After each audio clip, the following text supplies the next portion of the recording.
Bienvenue sur Papatriarcat.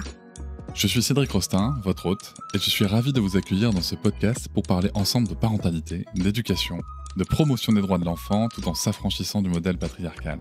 Nous visons une société plus juste, pour toutes et tous, au travers du partage de spécialistes et aussi des vécus de nombreux parents qui cheminent. Je vous invite à nous écouter, à essayer de construire des ponts au lieu de dresser des murs, car ce n'est pas parce que nous voulons aller au même endroit que nous devons forcément prendre le même chemin, pour nous et surtout pour nos enfants.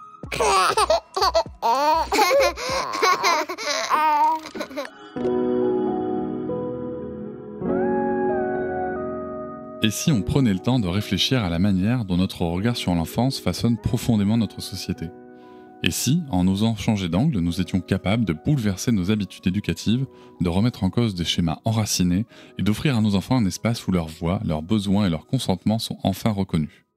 Dans cet épisode de Papatriarcat, je vous propose donc de plonger avec moi dans ces questions essentielles accompagnée d'une invitée hors du commun, Fanny Vella. Fanny Vella, autrice et illustratrice engagée, a mis sa créativité et sa sensibilité au service des sujets aussi intimes que fondamentaux, l'éducation, la parentalité, le consentement, les violences ordinaires et ce lien fragile entre l'enfance et l'âge adulte. Peut-être connaissez-vous ces dessins bouleversants ou ces albums de jeunesse qui ont circulé de main en main, semant ici et là des graines de réflexion. Derrière ces illustrations pleines d'humour ou de tendresse, Fanny s'attache à révéler l'impact des petits et grands gestes du quotidien, ces attitudes que l'on banalise mais qui, une fois mises en lumière, nous interrogent durablement. Elle a frappé les esprits avec « Et si on changeait d'angle ?», un ouvrage devenu référence auprès des familles et des professionnels, et qui revient aujourd'hui avec un tome 2 encore plus riche, plus subtil, plus décapant. Saviez-vous par exemple que l'idée de ce nouveau tome a germé au fil des interventions de Fanny en milieu scolaire et de ses notes prises presque malgré elle sur les gestes infimes, les remarques anodines qui en disent long sur nos rapports de force adulte-enfant. Dans cet échange, Fanny partage son cheminement, ses remises en question et tous ces moments de vie où l'on vacille entre réflexérité et envie de faire différemment. Nous avons parlé du pouvoir des excuses, même et surtout envers nos enfants, de la difficulté à se remettre en question sans se noyer dans la culpabilité, de ce fameux « on n'en est pas mort » et de l'importance d'impliquer les enfants au quotidien dans les décisions qui les concernent. Tu découvriras des scènes concrètes qui t'inviteront toi aussi à repenser tes automatismes ainsi qu'une réflexion profonde sur la transmission, la réparation, l'écoute de l'enfant que nous étions. Cet épisode est une parenthèse sincère, parfois drôle, parfois remuante, toujours authentique. Une invitation à ouvrir la porte de la déconstruction avec douceur, sans injonction, mais avec la conviction qu'il existe 1000 manières d'avancer.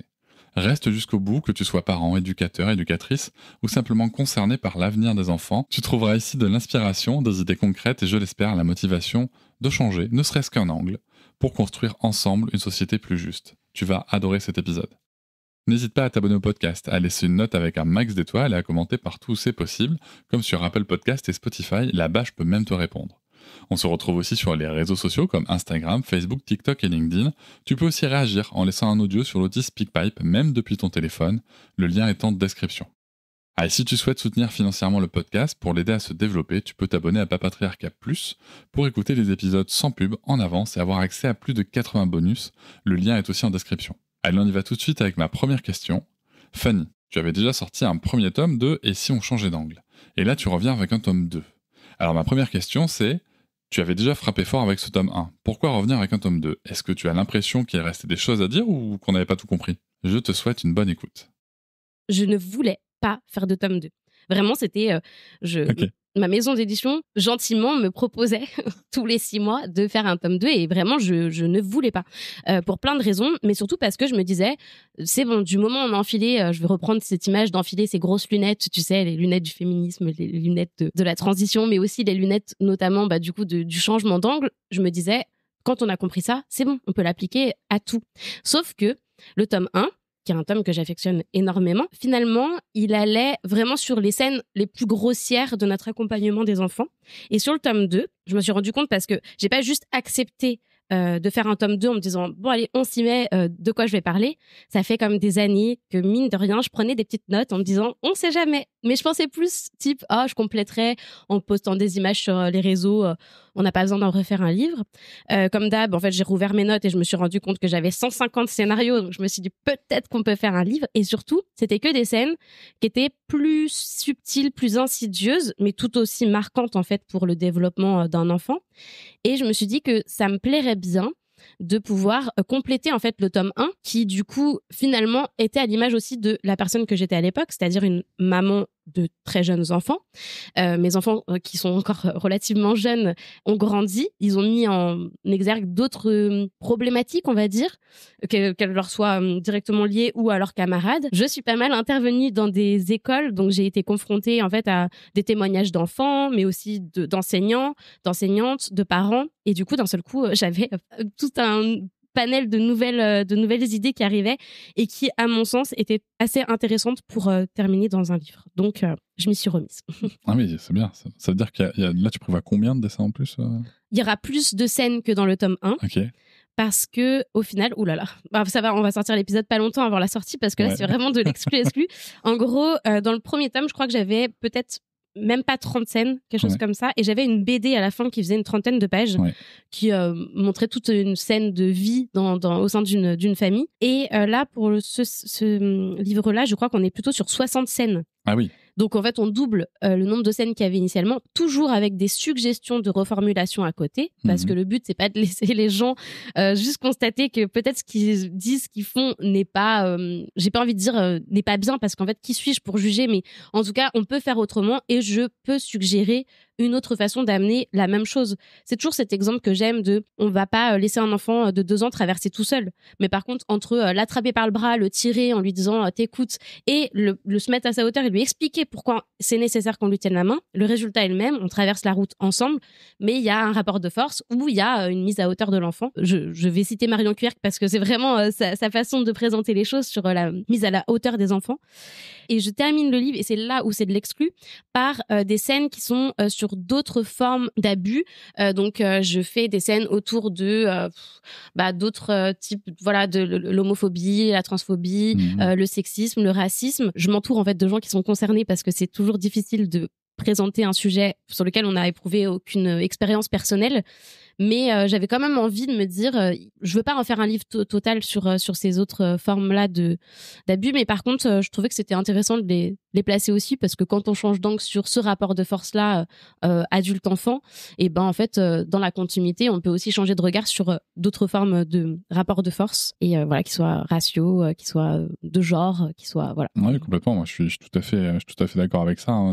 Moi, je pars du principe que, alors moi, je trouve personnellement que une fois qu'on a ouvert les yeux sur justement le principe de domination et système de domination envers les enfants, tous les autres, enfin moi c'est ce qui m'est arrivé, c'est vraiment le reste m'a sauté aux yeux. Alors pas dire que je prenais conscience de tout, mais c'est-à-dire que dès qu'on m'en parlait, en fait, il y avait un truc qui s'était débloqué dans mon cerveau et j'arrivais à entendre le propos. La chose qui n'est pas forcément vraie dans tous les sens, puisque on peut avoir des personnes qui sont très engagées sur la lutte féministe, par exemple, mais qui, par rapport aux droits des enfants ou au monde au concept adultiste, infantiste, ne veulent rien entendre, tu vois, par exemple. Oui, alors que pour moi, et c'est pour ça que j'aime ce livre, c'est pour ça que je veux faire ce bouquin-là, c'est qu'en fait, je trouve qu'aujourd'hui, tu vois, on déploie des trésors d'ingéniosité et de moyens pour mettre en place plein de sensibilisation où, tu sais, tout ce qui est lié à la santé mentale, on va engager des frais fous pour essayer de se soigner, et personne s'est dit politiquement changer quelque chose dès la racine du problème, c'est-à-dire dès l'enfance, et ça peut être la solution pour plus tard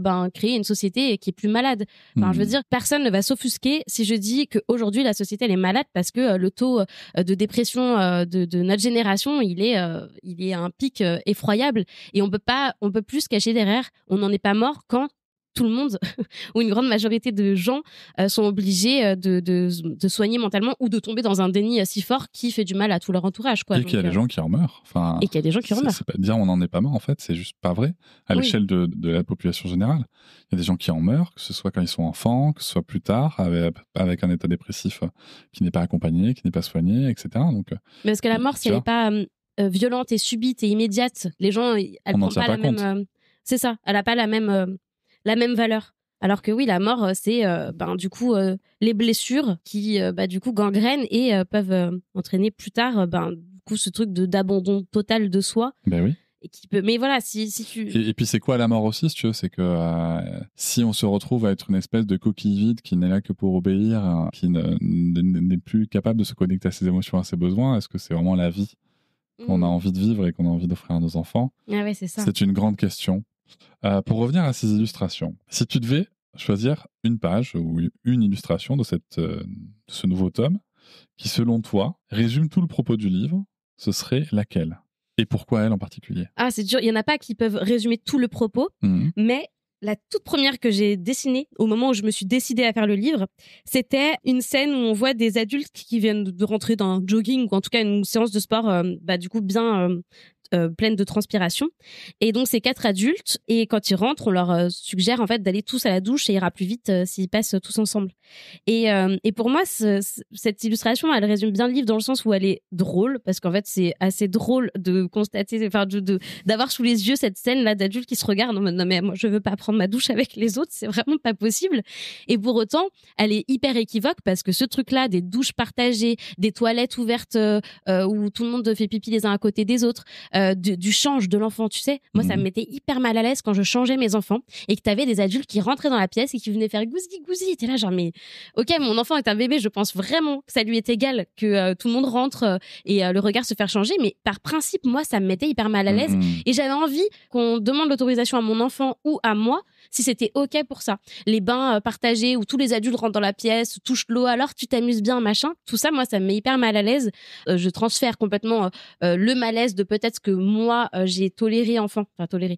En tout cas, là où j'avais pas l'impression d'avoir la place de pouvoir poser une opposition sur ce que mes enfants vivent. Mais cette illustration, pour moi, elle vient placer ce truc du consentement, du rapport au corps, du droit de poser ses limites vis-à-vis de son corps et ce qu'on se permet peu de faire vis-à-vis des enfants. De leur demander leur autorisation pour tout ce qui va être rapport à leur corps, un baiser, un câlin, même les chatouilles, c'est un gros sujet en ce moment, je vois pas mal sur les réseaux, donc ils se disent en fait c'est vrai que quand mon enfant me crie stop quand je fais les chatouilles, et du coup quand je continue, qu'est-ce que ça veut dire, qu'est-ce que ça induit, et c'est vrai qu'en fait même quand c'est du jeu, savoir s'arrêter quand l'enfant dit stop. Après, s'il dit stop et qu'on s'arrête et que ça lui allait pas, il saura que c'est pas stop qu'il doit dire. C'est autre chose. Mais un stop, c'est un mot qui a un gros pouvoir, en fait. Moi, j'ai fait une vidéo comme ça avec Sarah où je montre le jeu des chatouilles. Et je pense que d'ici à ce que l'épisode sorte, j'aurais montré celle avec Lucas, donc à 1 an. Oui. Qui, sans parler, en fait, est capable c'est Noëlla qui joue avec lui.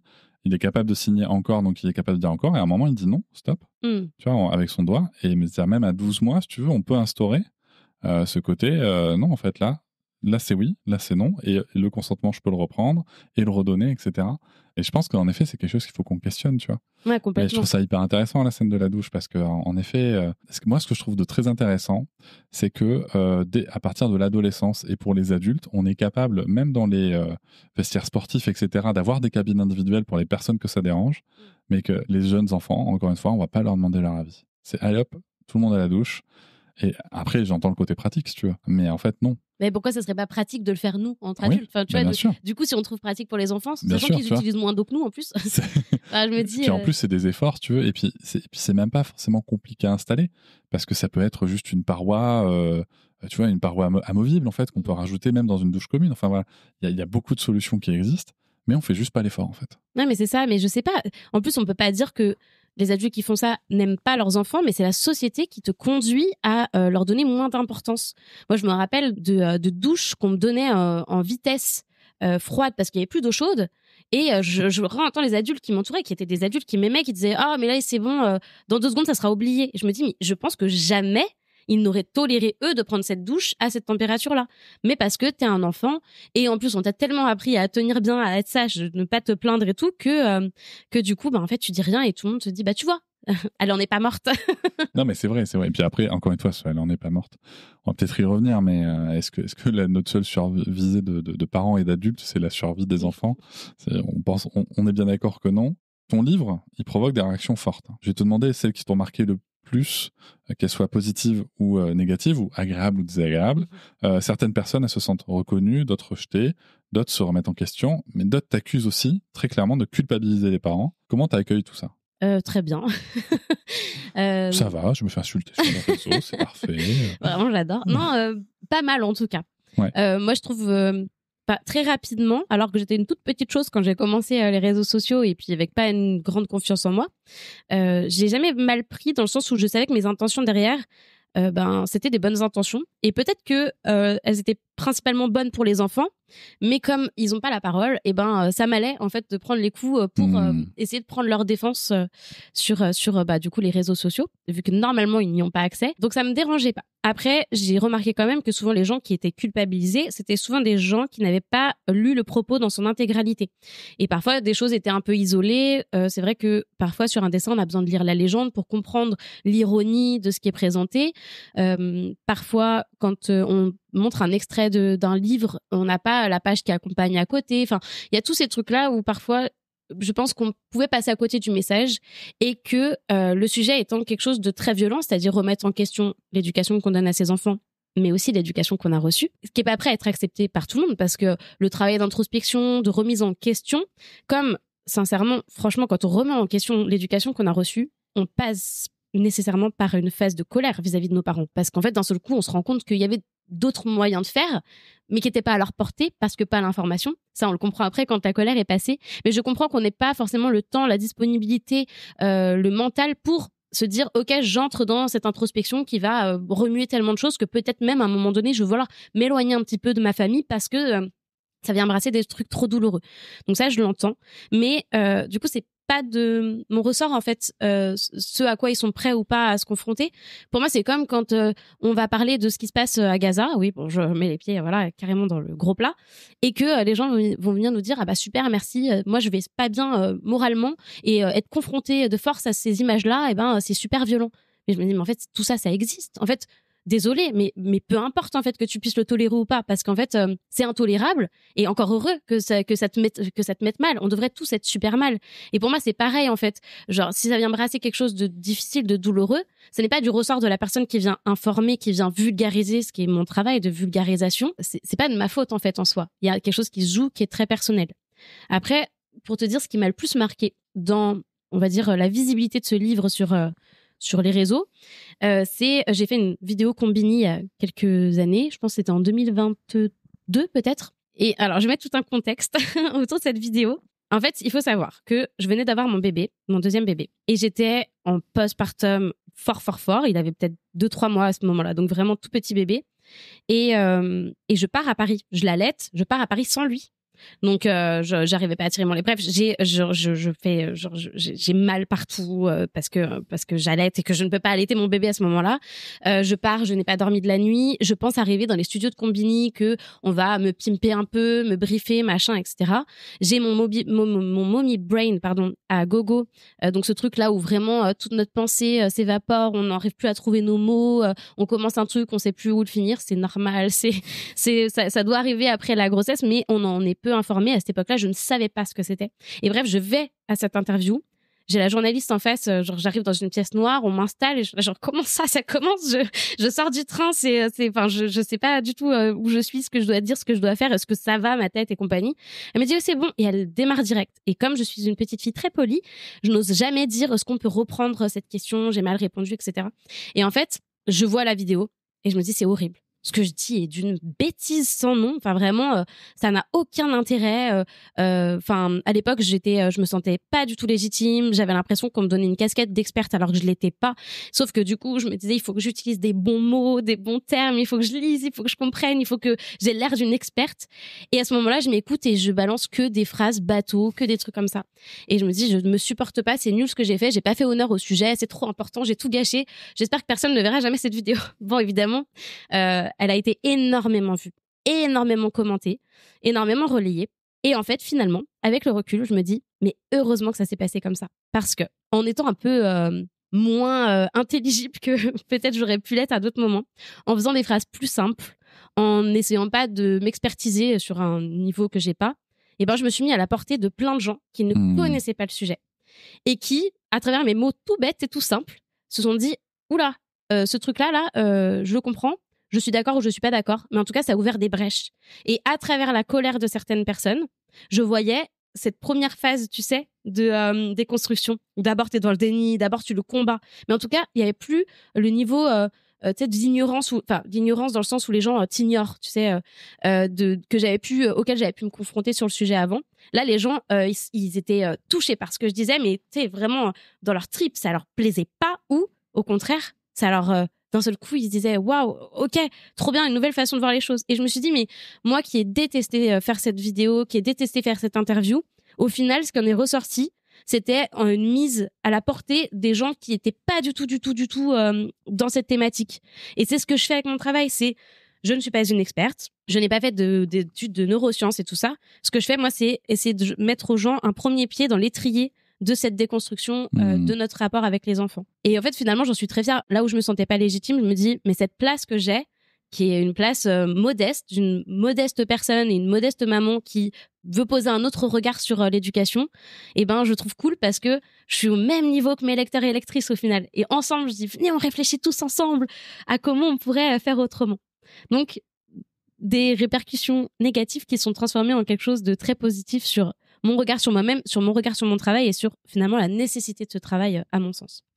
Est-ce qu'il y a un retour d'un lecteur ou d'une lectrice qui t'a particulièrement marqué, genre prise de conscience inattendue, ou peut-être au contraire une critique qui t'a profondément fait réfléchir? J'ai un super entourage, notamment de collègues qui sont illustratrices, autrices et aussi mamans. Et l'avantage que j'ai, c'est que c'est des personnes qui sont très sincères et très... en fait, on œuvre les unes et les autres pour que les autres réussissent du mieux possible. Donc s'il faut dire des fois que quelque chose ne va pas du tout, est très très maladroit ou est pas du tout facile à comprendre, on le dit parce que c'est pour que le final soit le mieux possible. Et j'ai cette amie très très chère qui s'appelle Cécilia, que tu connais bien, qui est donc Sévanie sur les réseaux sociaux, qui m'a permis assez tôt dans ce projet de pouvoir un peu moi aussi changer mon regard, c'est-à-dire que j'avais un regard empreint de colère, je pense, parce que moi-même, j'étais en train de poser un regard sur l'éducation que j'avais reçue. J'étais en colère contre mes parents. Je me disais, les enfants sont les victimes et les autres sont leurs bourreaux. Il n'y avait pas ce truc où je prenais conscience que peut-être les parents, eux aussi, il fallait prendre soin d'eux, parce que je me disais, c'est bon, on prend que soin des parents tout le temps.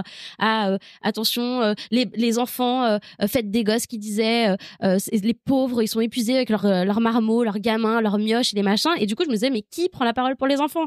Et du coup, je me disais, mais quand bien même, je m'en fiche, en fait, si les parents, ils le vivent mal, ce que je dis, moi, c'est les enfants, c'est les enfants. Et en fait, cette amie que j'aime du plus profond de mon cœur m'a dit, parfois, j'ai peur de regarder ce que tu vas poster parce que j'ai peur que ça vienne brasser trop de culpabilité chez moi.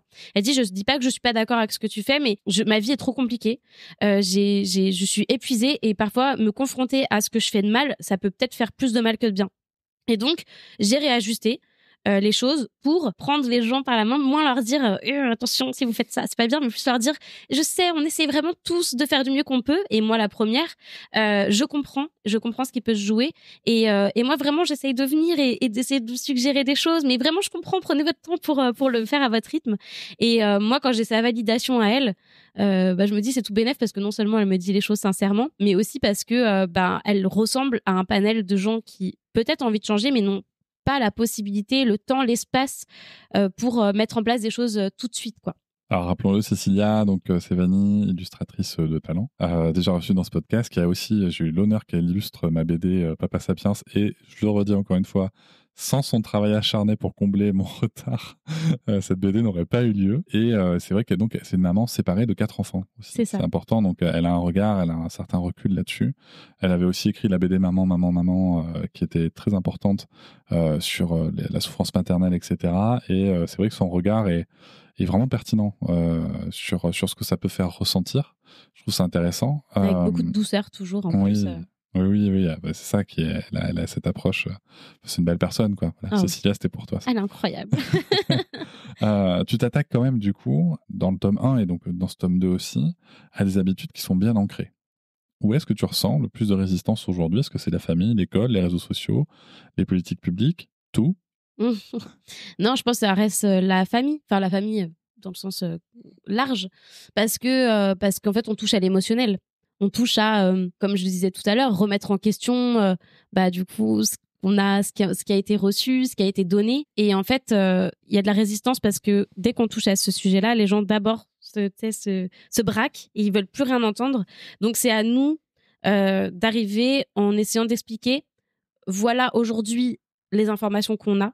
Voilà, on connaît les répercussions et on essaie de réfléchir ensemble à d'autres façons de faire. Et j'entends que c'était pas comme ça et vous en êtes pas mort, on en revient toujours à ça. Et c'est trop dur de tout remettre en question. Mais vraiment, on avance, on évolue. Tu sais, c'est comme si t'as un enfant qui revient de l'école avec un livre d'histoire des années 40 et qui dit mais moi mon grand-père il a appris l'histoire avec ça. Donc en fait vu qu'on a toujours fait comme ça, moi c'est avec ça que je vais apprendre l'histoire. Et en fait il y aura pas dans ce livre tout ce qui se sera passé après. Alors qu'en fait, ça fait partie de l'histoire et ça fait partie de comment le monde il est devenu aujourd'hui. Si tu as effacé des années 40 aux années 2025 de ces livres d'histoire, en fait, c'est pas fiable. Donc, prendre du coup toute la mesure des avancées scientifiques, d'accompagnement pédagogique et tout ça, c'est nécessaire, mais c'est surtout, en fait, c'est vital. C'est comme ça qu'en fait, la société évolue depuis toujours. Donc, prendre ça sous cet angle-là et du coup, se sortir de l'émotionnel, peut-être que c'est la clé, mais c'est le plus difficile parce qu'en fait on est tous l'enfant de quelqu'un, ou en tout cas on a tous été accompagnés par des adultes et venir remettre en question l'accompagnement des gens qui nous ont aimés, donc je dis pas forcément les parents, les adultes qui nous entouraient, c'est comme si on leur disait tu m'as pas aimé comme il faut et du coup je remets en question cet amour, et c'est pas ça en fait, c'est pas ça, on parle de technique et pas d'affection.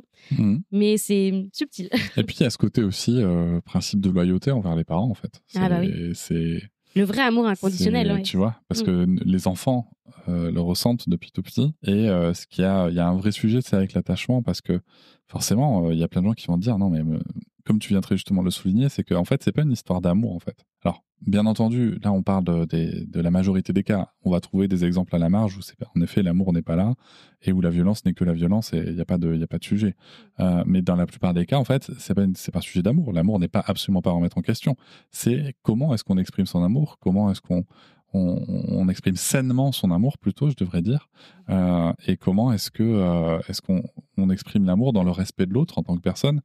Et on voit bien qu'avec les enfants, c'est là que ça pêche, quoi. Oui, totalement.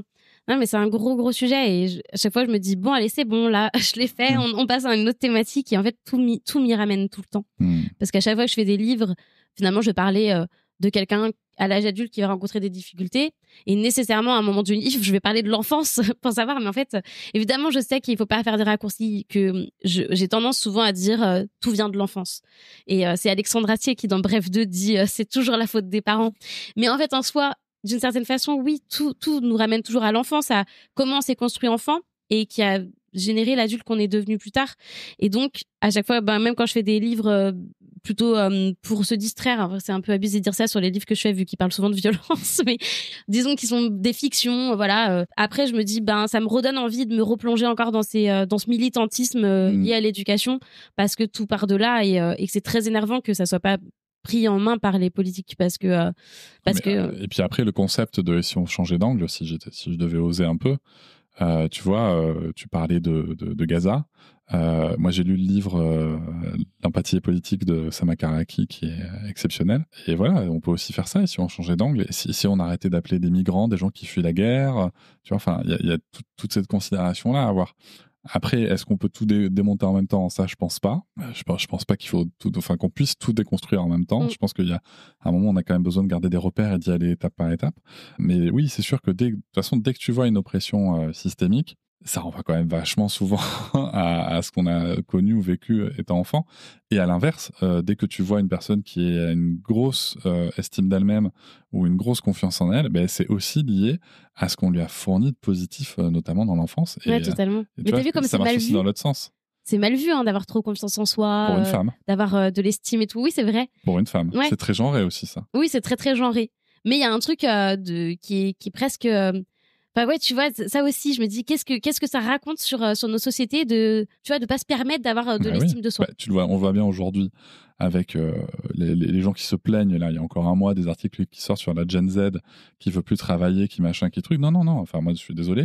Je travaille avec des gens de cette génération-là. C'est pas qu'ils veulent plus travailler, c'est qu'ils veulent plus être exploités, en fait, comme des grosses merdes. Non, mais c'est tout. Oui, mais totalement. Ce sont des gens qui veulent être respectés. Ouais. Ce sont des gens qui veulent un équilibre vie pro, vie perso. Alors, encore une fois, on va trouver des contre-exemples à la marge, mais globalement, quand on parle de cette génération-là, et en fait, c'est pas cette génération qu'on doit remettre en question, c'est le monde du travail. Ce monde du travail qui n'a pas vraiment évolué, ce monde du travail qui est resté sur un modèle productiviste, capitaliste, dans l'exploitation de l'humain par l'humain, et c'est ça qu'on doit changer en fait. Mais de toute façon, dès qu'il y a des gens qui viennent un peu bouleverser les croyances, au lieu de se dire cette vision des choses est intéressante, il y a une tendance à se dire je suis un peu jaloux. Alors évidemment, c'est pas du tout intellectualisé, mais je suis jaloux comme moi je l'ai pas mis en place, je préfère me dire que moi j'avais fait la bonne chose et que c'est eux qui prennent pas le bon chemin. C'est comme un papa qui va s'investir auprès de ses enfants et qui va être confronté à son père, son grand-père qui va lui dire mais qu'est-ce que tu fais, enfin genre t'as pas d'ambition dans ta carrière ou genre de choses, alors qu'en fait derrière il y a forcément une dose de waouh, tout ce temps qu'il passe avec ses enfants. Et moi, j'ai pas pu faire ça, en fait. Et du coup, plutôt que de se dire waouh, mais c'est génial que tu puisses te permettre ça et que tu l'autorises et t'as trop raison de remettre en question ce truc-là. Moi, à mon époque, j'avoue, ça aurait été tellement précurseur, j'y ai même pas pensé, ou en tout cas, ça aurait vraiment été plus difficile à mettre en place. Bah écoute, je t'encourage dans cette voie-là. Et vraiment, quand je le dis, je me rends compte comme ça doit être difficile de le faire. Donc, moi, je suis entourée par des personnes qui arrivent à faire ça, qui félicitent en fait les choix qui sont faits et qui sont pas les choix que eux ont pu faire ou auxquels ils auraient pu penser, mais qui le disent, qui disent waouh, mais vous réinventez un truc et c'est trop chouette comme mode de vie et si j'avais pu et tout ça. Mais c'est un recul, il faut être bien dans ses baskets à ce moment-là, parce que si t'es déjà pas bien pour plein d'aspects, en plus te dire waouh, lui il a la vie dont j'aurais rêvé, j'ai même pas envie d'y penser. Donc j'ai beaucoup d'affection aussi pour ces gens-là, ou en tout cas beaucoup d'empathie. Je comprends que ça soit difficile d'être confronté à ces nouveaux choix de cette jeunesse qui vient et qui bouscule un peu tous ces codes. Ah oui, puis tu vois, même il y a quelques années en arrière, moi j'ai beaucoup connu le monde dans l'entreprise et tu vois, moi, par exemple, j'avais à cœur, mais aussi parce que j'étais formé à ça. C'est-à-dire que dans les formations que j'avais, et je parle de McDo, là, donc tu vois, c'est même pas l'entreprise la plus humaine du monde, mais en attendant, dans les formations, ils t'expliquaient qu'en fait, peu importe votre parcours, vous devez traiter les gens comme ils aimeraient être traités. Ce qui est une très bonne logique de management. Et sauf qu'en entreprise, qu'est-ce que je constatais? Que la plupart du temps, en fait, les managers reproduisaient les souffrances qu'on leur avait infligées. J'ai cet exemple quand je travaillais à la Fnac de Bordeaux, d'un manager qui avait une adjointe qui, elle, avait des enfants, lui, n'en avait pas. Et en fait, il y avait un grand moment dans l'année, enfin voilà, c'était un gros moment de l'année. Il s'attendait à ce qu'elle soit présente de 7h du matin à 22h le soir. Sauf qu'elle, elle avait une petite fille, en fait. Et elle lui a dit, non, je ne resterai pas. Et en fait, il était en train de la pourrir. Il a fallu que nous, on intervienne. Et en fait, parce qu'il était vraiment très en colère. Et quand on lui a dit non, c'est pas possible. Donc, le directeur du magasin avait dit non, mais t'arrêtes tout de suite. Et toi, tu rentres chez toi, tu vas t'occuper de ta fille, y a pas de problème. T'inquiète pas, t'auras pas de problème. En fait, il a vraiment réagi, mais avec une émotion, si tu veux, dans la voix, en disant mais moi, quand j'étais à sa place, moi j'ai dû faire ci, moi j'ai dû faire ça. Et le directeur qui lui explique mais ce que tu aurais dû retenir, c'est que c'est pas des conditions de travail normales, en fait, et acceptables, et que maintenant que c'est toi qui es en charge, tu dois pas les reproduire, tu vois. Et pourtant, ce gars, il avait déjà 40 piges, tu vois. Et il reproduisait comme ça. Il reproduisait ce qu'il avait connu 10-20 ans plus tôt, dans cette souffrance, et tu vois, parce qu'il y a cette logique. Bah oui. Et qu'on n'arrive pas à remettre en question. Et qu'il trouvait ça vraiment, il avait d'ailleurs trouvé ça vraiment profondément injuste envers lui, qu'on ne le laisse pas maltraiter. C'est trop mignon parce que t'entends le petit garçon derrière. Mais oui, mais tellement. Et pour la petite histoire, ce manager est devenu papa 3-4 ans après, et dans une discussion qu'on a pu avoir, il a complètement évolué en se disant qu'est-ce que j'ai été con. Et je lui ai dit bah c'est pas grave, enfin t'as évolué, tu vois, donc c'est essentiel. Mais c'est important, je pense, de se dire que ces comportements qu'on trouve toxiques là dans le travail, en fait, ils ont aussi leur parce qu'en fait c'est quoi, c'est une histoire de pouvoir. Bah oui, c'est ça. Tu vois, et ils ont aussi leur source, peut-être pas dans l'enfance, mais dans la relation qu'on a à l'enfance, en fait. La relation à l'autorité et tout exactement, ça. Tu vois. L'autorité, on en parle beaucoup en plus en ce moment. Dans cette nouvelle édition, est-ce qu'il y a un point précis vraiment où tu t'es dit, là, il faut vraiment que je sois encore plus explicite? Un truc où tu t'es dit, là, attends, là, je renforce le message, c'est pas assez clair, je reprends. Je reprends aucune scène qui ont déjà été créées pour le tome 1, parce que le but, c'est pas d'offrir aux gens un tome 2 qui reprend du coup ce qui se passait déjà dans le premier. Par contre, c'est vrai que moi, mon travail tourne beaucoup autour des notions de consentement, du rapport au corps et tout ça. Donc, je crois que j'ai voulu remettre l'accent de nouveau sur le rapport au consentement. Donc, il y a de nouveau des scènes qui traitent de ça, mais comme je te disais, on n'est pas de nouveau sur les mêmes que je créais, qui étaient vraiment liés à t'embrasse, machin, pour dire bonjour, pour dire au revoir, mais plus des scènes plus subtiles. J'essaie de regarder un petit peu parce que j'ai pris quelques extraits. Ah oui, il y en a une que j'aime bien. Tu vois, quand t'es quelque part, en plus là, on est sur un canapé comme ça d'angle avec une table basse et t'as tes enfants qui veulent passer pour attraper, tu sais, des chips, des machins et tout. Ouais. T'as toujours un adulte qui les attrape comme ça pour leur faire des bisous, les machins et tout. Ouais. Ou pour leur dire va pas là. Hein. Oui, ou va pas là. Mais tu vois ce truc de l'enfant passe et tu l'attrapes pour lui faire des bisous, des machins et tout. Et bah ça, pareil, je l'ai illustré parce que je me suis dit c'est tellement et je le vois partout, tout le temps. Et t'as toujours l'enfant qui se dégage un peu, genre, en souriant un peu, ou en s'énervant d'ailleurs. Mais du coup, ça, c'est encore un truc que j'ai voulu illustrer. Et finalement, ça reprend de nouveau ce truc que j'avais illustré dans le tome 1 où on oblige pour pas être sauvage, pour être poli, à faire des bisous, à faire des câlins, etc. Et toujours ce truc le corps de l'enfant appartient à tout le monde et tout le monde peut lui faire des papouilles, le toucher, l'attraper, lui prendre la main, le bouger comme ça. Donc il y a beaucoup de scènes où finalement on touche l'enfant, enfin l'adulte en l'occurrence, on le force dans des trucs qui sont liés à son intimité. Il y a une scène où c'est quelqu'un qui s'est renversé du café sur lui et tout de suite t'as quelqu'un derrière qui arrive pour lui enlever sa chemise. Il est dans un restaurant, le serveur il dit hey, hop là comme ça c'est bon, ça sera plus pratique, on change d'ici et tout. Et je me suis dit mais c'est vrai qu'en fait, mais moi la première, genre enlever le t-shirt de mes enfants devant tout le monde pour leur en mettre un nouveau, etc. Mais en fait tu leur demandes même pas, tu fais le truc comme ça, alors qu'en fait ça coûte rien de dire attends viens on y va, tu t'as vu t'es taché, ça te dit on enlève ça, ce sera quand même plus confortable. Ouais, ça va prendre quelques minutes de plus dans la journée, mais je trouve cette scène intéressante parce que tu vois, moi, si je me tâche, même si je suis au resto et que j'ai un t-shirt de rechange, je vais me changer en plein milieu du resto. Ouais, c'est vrai, mais du coup, c'est pas quelqu'un qui vient. Par contre, c'est mon choix. Voilà, c'est ça. Par contre, c'est mon choix. Et je pense que je pense que c'est là où vraiment il faut mettre la nuance nécessaire dans ce travail-là, c'est de dire qu'en fait, oui, on reprend des situations d'adultes, mais tout en gardant à l'esprit que dans la vraie vie, nous, les adultes, on a tout le pouvoir sur notre vie, quoi. Alors, je vais prendre un peu de recul aussi là-dessus. Tout le pouvoir sur la majorité des choix individuels de notre vie. Oui. Voilà, c'est peut-être mieux. Mais voilà, comme je te dis, moi je vais me changer, mais parce que j'ai préféré. L'avantage, c'est que si toi, par exemple, ça te dérange d'enlever ton t-shirt pour te changer en plein milieu d'un restaurant, tu vas te dire, je vais aller aux toilettes et je vais aller changer mon t-shirt. Et je me sens pas oppressée en me disant, il faut que je parte vite avant que quelqu'un m'attrape. Exactement. Voilà. Ce serait rigolo à voir quand même. Fanny, mais si. Faut faire un film un jour. Mais oui, un réel, tu sais. Je me mettrai pas en scène moi-même. Et tu fais du théâtre, non? Oui, c'est vrai. Bon, allez, c'est bon, on le fait. Allez. On note l'idée pour dans quelques mois. On a parlé de la culpabilité que les parents peuvent ressentir, etc. Tous les efforts que tu mets en place, même si cette culpabilité leur appartient, pour justement amener de la nuance et permettre une compréhension plutôt systémique du sujet plutôt qu'individuelle.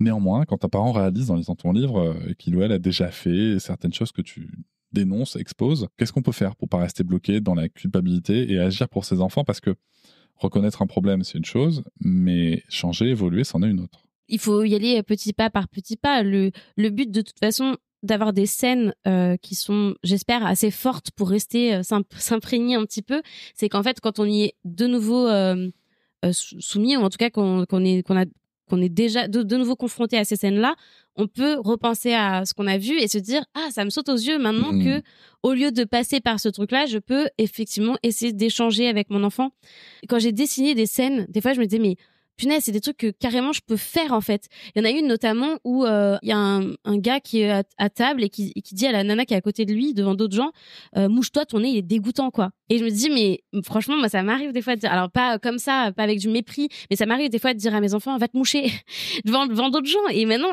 que j'ai fait cette image, et vraiment genre comme on dit, les cordonniers sont pas toujours les mieux chaussés, mais je suis pas, moi je me suis sentie hyper concernée par ce que je faisais là. Et du coup maintenant j'applique vraiment ce truc d'aller voir mon enfant et de dire je te dis ça serait mieux que t'ailles te moucher, je te dis discrètement et tout, ça coûte rien. L'enfant en plus vraiment mes enfants je pense qu'ils s'en foutent que je leur dise devant tout le monde, mais en fait par principe je me dis si je leur montre que ce truc là qui a atteint un peu leur image, un peu leur estime et tout, que je prends soin de pas le faire devant tout le monde, en fait quand ils vont grandir et le moment où ça sera gênant pour eux, eh ben il sera pas créé parce que depuis toujours j'aurais fait quelque chose en aparté. Ils diront pas ma mère elle me fout la honte machin. Il faut être doux avec soi-même, il faut avancer petit pas par petit pas. Et il y avait un truc que je disais tout le temps à la sortie du premier, c'est la capacité à s'excuser. Alors évidemment, on se dit pas, je fais toutes les bêtises du monde et puis dès que je présente un pardon, tout est excusé. C'est pas ok. Ça, c'est être catholique, ça. Ah oui. Pardon. Désolé pour les personnes qui nous écoutent. Non, mais du coup, apparemment, ça marche. Je précise que ce que je dis renvoie un propos de Bolloré. C'est très cadré. Oui, voilà, il faut remettre le contexte. Et en fait, demander pardon, déjà, ça fait un bien fou.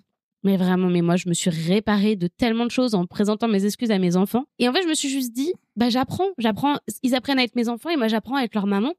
Et de donner une directive qui fait pas sens et de rester buté dessus parce qu'on se dit on va pas se contredire parce que c'est moi l'adulte, etc. Alors que ça ne fait pas sens. Mais en fait, c'est dommage. Alors que si même 10 minutes, même une seconde, même 1 heure plus tard, tu reviens en disant non mais en fait, je me rends compte que je vous ai demandé ça, mais en fait, déjà, j'aurais pas dû vous le demander comme ça. Et en plus, non, mais en fait, vous avez raison. C'est pas ok ce que je viens de vous demander. Et je sais pas, ça arrange plein de trucs. Moi, j'ai eu des discussions merveilleuses avec ma fille sur des trucs où je venais lui dire désolée, en fait, tout à l'heure, je te l'ai dit comme ça, mais j'étais fatiguée et tout. Et aujourd'hui, elle est capable, quand elle est fatiguée, de revenir me voir en disant je t'ai mal parlé mais c'est parce que je suis fatiguée et tout ça. Et je me dis elle a 8 ans et j'adore parce que moi à 8 ans j'aurais jamais eu ce recul là sur mon niveau de fatigue qui se répercutait sur mon niveau de patience et compagnie. Et en fait c'est juste parce que je me suis permis cette vulnérabilité auprès d'elle, ces erreurs que je peux faire, que elle-même elle peut faire ses erreurs sans trop s'en vouloir, mais par contre en venant aussi présenter ses excuses. Et voilà, le but c'est pas de lire un livre en se disant oh là là il faut que je retienne chaque truc pour l'appliquer tout de suite. Allez les enfants je vous mets dans le bain parce qu'il faut que je teste de vous demander avant de vous sortir. Bah non, en fait, on fait et puis on va se replanter, mais ça va nous sauter aux yeux. Peut-être que ça sera le moment où on va présenter nos excuses et la fois d'après, on repensera. Du coup, non, j'ai pas besoin de faire les choses comme ça parce que, en plus, je teste, tu testes. On n'a pas tous les mêmes enfants. Il y a des choses qui marcheront sur certains et avec d'autres, il faudra aborder les choses différemment. Oui, complètement. Et puis après, il y a aussi le sujet de... déjà d'une part, je te remercie de souligner quand même la transmission que tu fais et en fait c'est un cadeau qu'on fait à nos enfants quand on vient s'excuser, quand on vient discuter du comportement qu'on aurait pu avoir ou pas. C'est un vrai cadeau qu'on leur fait pour que eux et elles aient des relations saines plus tard et qu'elles attendent aussi qu'elles aient cette exigence-là dans leur relation même amoureuse future pour éviter. Mais c'est important, c'est un vrai cadeau. Après moi tu vois sur les excuses, je reste toujours très pareil. Je sais que ça avait interpellé beaucoup de gens quand je disais que moi je m'excuse assez rarement en fait. Pas du fait que je fais pas d'erreur. Ce que j'allais dire. Non, c'est pas ça. C'est que en fait, moi le problème que j'ai avec les excuses, c'est que si on s'excuse mais que ça continue, ça fait pas sens non plus pour l'enfant, tu vois. Et souvent l'exemple que je prends, c'est parce que j'ai bossé chez McDo. Tu vas au McDo, tu passes au drive, tu vois. Donc tu passes au drive, tu prends ta commande. T'arrives, t'as ta commande, tu vois, et puis il manque, je sais pas, un sandwich, des sauces, un truc que tu voulais. Tu vas les appeler, tu vas dire putain il manque des trucs, venez, n'hésitez pas à repasser, machin, les frites sont fades. Ils vont compenser et ils vont tout changer et potentiellement ils vont compenser en t'offrant un dessert et tout. Ça a marché une fois. Sauf que si ça se reproduit 2 fois, 3 fois, en fait, t'en as ras le cul de revenir. Et en fait, tu t'en fiches d'avoir un dessert en plus. Quoi. Ce que tu veux, c'est ta commande complète, premier passage. C'est ça que tu veux. C'est la promesse du service, tu vois. Et moi, en fait, c'est vraiment comme ça aussi que je vois la parentalité, et même dans les rapports humains, par exemple, en entreprise, c'est que à un moment, dire je m'excuse, mais ne pas expliquer, ou en tout cas ne pas enclencher les processus pour avoir les bons comportements derrière. Et je pense qu'en parentalité, c'est intéressant vraiment d'impliquer l'enfant. Par exemple, mais là, tu vois... j'étais très stressé et on devait partir pour l'école et j'arrêtais pas de te dire dépêche-toi, j'ai vu que ça te stressait encore plus et en fait moi aussi ça m'a stressé et du coup je t'ai crié dessus et je suis désolé parce que je n'ai pas à te crier dessus mais en fait j'ai pas trouvé mais voilà mes option, besoins, etc. Ouais. Et moi vraiment ma fille, tu vois, ce que je dis c'est qu'est-ce que j'aurais pu faire selon toi, tu vois. Ça veut pas dire que j'ai pas de solution. Alors bien sûr là je parle de ça à ma fille, on a commencé à faire ça vers 4-5 ans, tu vois. Et ça veut pas dire que j'ai pas de solution, ça veut dire que je m'intéresse à quoi elle va penser. Et c'est intéressant parce que du coup, on donne du pouvoir à l'enfant, du contrôle, et 2, en plus, souvent, elle pense à des trucs où moi, pas du tout, tu vois. Et qui débloque des situations. Mais bien entendu. Et tu vois, je pense que c'est important aussi de se garder ça à l'esprit, par exemple, tu vois, pour reprendre l'exemple des fois où il n'y a pas à s'excuser, où il y a juste à accompagner le moment aussi désagréable soit-il, sortir l'enfant du bain. Oui, on va peut-être, en lisant tes images, on va peut-être se dire, là, le bain, c'est bon, en effet, je peux peut-être faire quelque chose en même temps, je peux peut-être le laisser un peu plus longtemps parce que je comprends, sauf qu'à un moment, s'il faut vraiment sortir, on va le sortir, l'enfant, tu vois. Bien sûr. Et là, en fait, on va pas s'excuser, on n'a pas de raison de s'excuser. Mais par contre, on va plutôt dire, je comprends que tu sois frustré, en colère et tout, machin, tu vois, on va vraiment accompagner ça, et là, on va être dans un moment qui est pas forcément agréable, mais qui est nécessaire. Et tu vois, je dis ça parce que j'ai aussi vu des gens, pas toi, mais des gens sur les réseaux dire qu'il faut constamment s'excuser auprès des enfants. J'ai lu des commentaires de mères qui disent moi je me suis déjà mis à genoux devant mon enfant. Mais oui. On n'a pas. Et c'est absolument pas le message passé. Non. Je pense que c'est important aussi, tu vois, d'aller vers ces interprétations-là. Non, mais t'as raison. Qui sont pas du tout le message que tu passes. Non, mais il faut garder ça en tête. T'as trop raison parce que parfois, quand on a l'impression que on fait preuve de bon sens parce que on a les idées claires, tu sais, c'est ça aussi des fois, c'est quand t'as pas les idées claires parce que tu manques de sommeil, etc. Quand t'as la possibilité de faire preuve de bon sens, t'imagines pas en fait les extrêmes que peuvent prendre certains conseils, tu vois. Tout à fait. Tu suggères des choses et t'imagines pas qu'effectivement, et du coup, c'est très bien que tu le reprennes. Évidemment, il y a du bon sens à garder et le bon sens, il est nécessaire partout. Et comme on disait tout à l'heure, pour faire traverser la route, on va pas s'excuser auprès de l'enfant de lui tenir la main pour traverser la route. Par contre, si on y allait en lui arrachant la clavicule pour lui faire traverser la route, à la fin du passage piéton, on peut quand même lui présenter des excuses en disant là, vraiment, en fait, j'ai besoin que tu me tiennes la main. Là, j'ai tiré trop fort. Je m'excuse pour ça, mais par contre, il faut qu'on trouve effectivement la solution pour que tu acceptes de traverser, parce qu'en fait, sinon, c'est juste pas OK, quoi.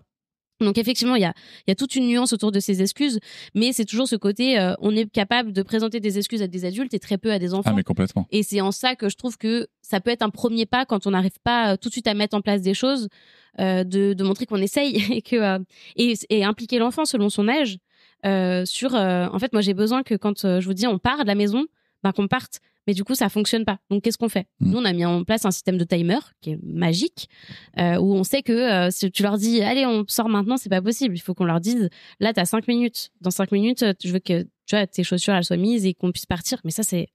Chez nous, ça fonctionne. Je dis pas que ça sera Oui. Ça, je le mettrai pas dans mon livre en disant « Prenez un timer et machin », parce qu'en fait, c'est un conseil qui est trop spécifique. Oui, c'est vrai, ça peut être une idée. Ça peut aussi être une idée. On peut faire un petit... Ça peut aussi être une idée. Moi, je sais que, tu vois, par exemple, moi, Sarah, en fait, ce qui s'est passé, c'est que souvent, tu vois, quand il faut mettre les chaussures au poids le matin pour aller à l'école, elle traînouille un peu, tu vois, ça peut traînasser un peu, ou pas, et d'autres matins, pas du tout. Et en fait, je lui ai expliqué, et je me suis aperçu surtout que moi, ce qui m'embêtait, ce qui me faisait monter en pression, c'est que je restais là, planté, devant elle, à attendre qu'elle mette ses chaussures. Ça la stresse, ça me stresse.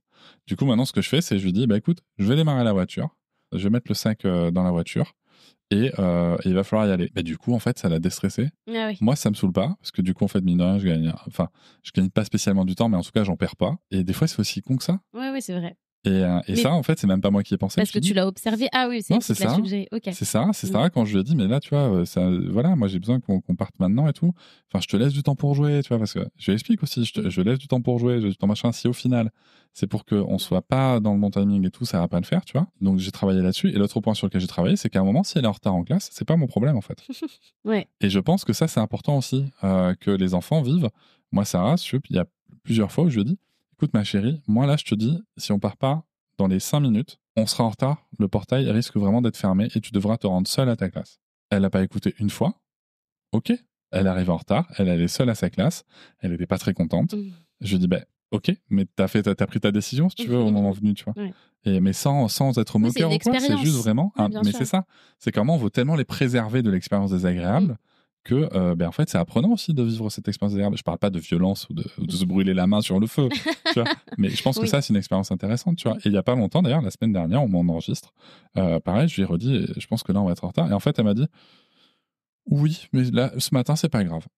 Ok, c'est pas grave. Elle est arrivée avec 2 minutes en retard en classe. Elle est globalement toujours à l'heure, si tu veux. Oui. Et en même temps, je trouve ça intéressant, si tu veux, qu'elle ait réussi à assumer le fait que là, je vais être en retard et ça sera pas grave. Parce que, alors comme c'est sa vie privée, je dirais pas pourquoi, mais elle avait quelque chose d'important à régler, qu'elle a jugé plus important que le fait d'arriver à l'heure. Et moi, j'avoue que comme je suis pas perfectionniste pour un sou, je trouve ça hyper intéressant qu'à son âge, elle arrive à avoir ce recul. Mais c'est génial. Moi, j'avoue que j'ai un truc sur la ponctualité, les trucs comme ça, où vraiment, genre, je pense que je leur transmets mon stress là-dessus, mais bon, après... le savent, ils savent que je suis comme ça et je leur souhaite pas d'être aussi stressée. Mais par contre, pour moi, c'est aussi un truc du respect, en fait, d'un cadre, tu vois, et où je me dis, peut-être que, il y a des trucs, des fois, je me dis, je force un peu, mais quand on invite des amis à la maison, des amis de nos enfants, c'est vrai que si mes enfants les laissent tout seuls à un moment donné dans un coin, en soi, c'est pas grave. Mais tu vois, moi, j'ai un truc de leur dire, mais en fait, quand même, en fait, on a invité quelqu'un. Si c'est trop long, la prochaine fois, on réduira le temps. Mais en fait, il faut quand même que tu puisses être un bon hôte, une bonne hôtesse jusqu'au moment où la personne part, tu vois. Mais ça, c'est parce que c'est moi qui m'oblige à être comme ça. Et je pense que je vais apprendre au contact de mes enfants aussi à lâcher prise sur des trucs. Quand je dis, ils apprennent à être mes enfants, j'apprends à être leur maman. Ils m'apprennent aussi à lâcher prise sur plein de trucs. Mais bon, il y a des trucs comme ça qui nous collent à la peau et tu vois, c'est rigolo les apparences. Moi, tu vois, j'ai pas ce truc-là. Pour moi, là, tu vois, dans l'exemple que tu viens de donner, c'est est-ce qu'il y a souffrance? Est-ce que de l'enfant invité, oui. Mais non, pas forcément. Non, mais je projette. Mais pas forcément, parce que l'enfant invité, en fait, peut-être qu'il est très content de jouer tout seul ou toute seule, tu vois. Oui, bien sûr. Et ça, on voit pas. Et ça, en fait, moi, ça m'a sauté aux yeux. Pareil, une fois, une enfant qui avait invité Sarah pour un anniversaire. En fait, elle jouait seule. Mais pourquoi? Parce qu'en fait, c'était un jouet auquel elle voulait jouer. Les autres, non. Et elle était en train de jouer tranquillement toute seule dans la salle de jeu pendant que tout le monde était dehors. En fait, c'est aussi OK, tu vois. Oui, non, mais il n'y avait pas de rejet, tu vois. Il n'y avait pas de situation de souffrance. Et voilà, par contre, il y a quand même eu peut-être des réactions autour de nous de « Ah, mais là, elle est toute seule. » Oui, elle est toute seule, elle est toute seule. Tu vois, et je pense aussi, c'est ça, c'est ce qu'on projette, c'est comme le fait de absolument devoir se faire des amis à l'école et tout, tu vois. Ouais, bien sûr. Ça reste des projections qui sont super fortes. Ouais, totalement. Alors qu'il y a des enfants, en fait. Non, mais bien sûr, ça se voit. Si c'est un moment où les enfants s'amusent et tout. Là, en l'occurrence, c'était un enfant qui me disait « Elle veut plus jouer avec moi. » Donc j'étais non, mais là, il faut. Ça, c'est chiant, ça. Voilà, tu vois, c'était plus dans ce truc-là.